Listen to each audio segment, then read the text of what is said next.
Today, President Biden and Russian President Vladimir Putin held a 2-hour call. This was over a secured video link to discuss ways to quell tensions and perhaps avoid a Russian invasion of Ukraine. Now, Russia, they've already established supply lines with medical units and fuel operations, and experts observe that they're prepared to deploy up to 175,000 troops.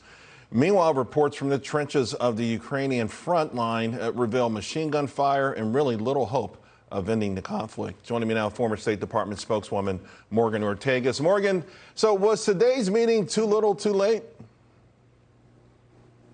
No, listen, I think it's important to have these meetings. It would be much more effective to have them in person. I don't know why they're continuing to do the virtual meetings because there's so much that you get from the leader-to-leader meetings. There's so many things that the two leaders could say in the corner of a room, for example, that happens in all of these big meetings.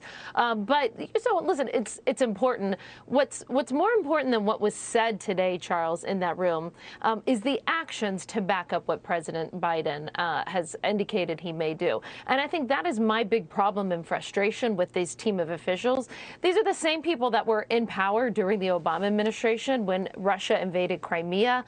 We provided no lethal aid to the Ukrainians in the Obama administration, and many of his top team were actually against it at the time. Right. So you have the Democrats who claim that they're going to be tough on Russia, who have you have reportedly said have allowed Nord Stream 2, who have reportedly delayed actually providing some of this crucial aid to the Ukrainians. And most importantly, this is some of the nuance that you don't get reported on often. But Biden actually hasn't spoken or met with Zelensky, who is the president of Ukraine, in months.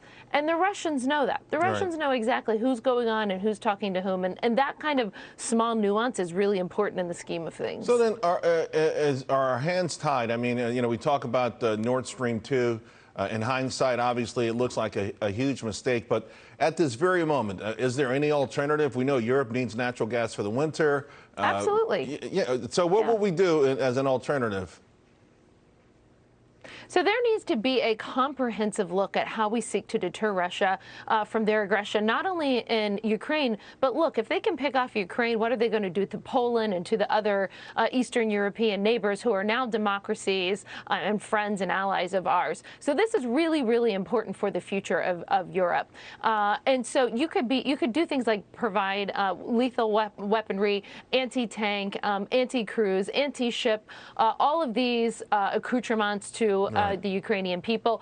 Ultimately, what you're trying to do here, Charles, is say, you know what, the Ukrainians might not be able to beat the Russians one-on-one, head-to-head, but we're going to provide them, we're going to arm them with the teeth, and make it possible that the Russians look back and go, you know what, this may be too bloody, this may be too costly. Then you also look at sanctioning Russia's energy infrastructure, right? That would severely hurt their economy. And then also the threat that's been talked about today of removing Russia from the SWIFT banking system, right, which would essentially take their banks out of the international order. Right. And those kind of things, a comprehensive package of action would hopefully work to deter Russia. Real quick, I want to switch real quick and ask you about this event on Thursday. President Biden convening a so-called Summit of Democracy, about 110 countries, but some of them have very dubious human rights records. And it just, to me, sends a mixed message. Are these all the right folks that should be at a summit for democracy?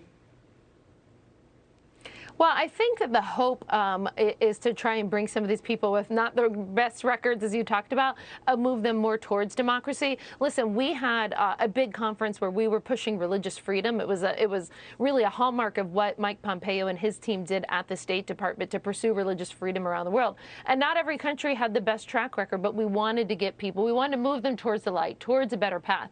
But again, none of this stuff matters if you don't have teeth behind your foreign policy, if you don't have a grit and determined president behind your foreign policy. Democracy doesn't stand just because it's great. It stands because we have the means and the ability to protect ourselves and to defend our way of life against rogue authoritarian regimes like the ones you see in Russia, China, and Iran.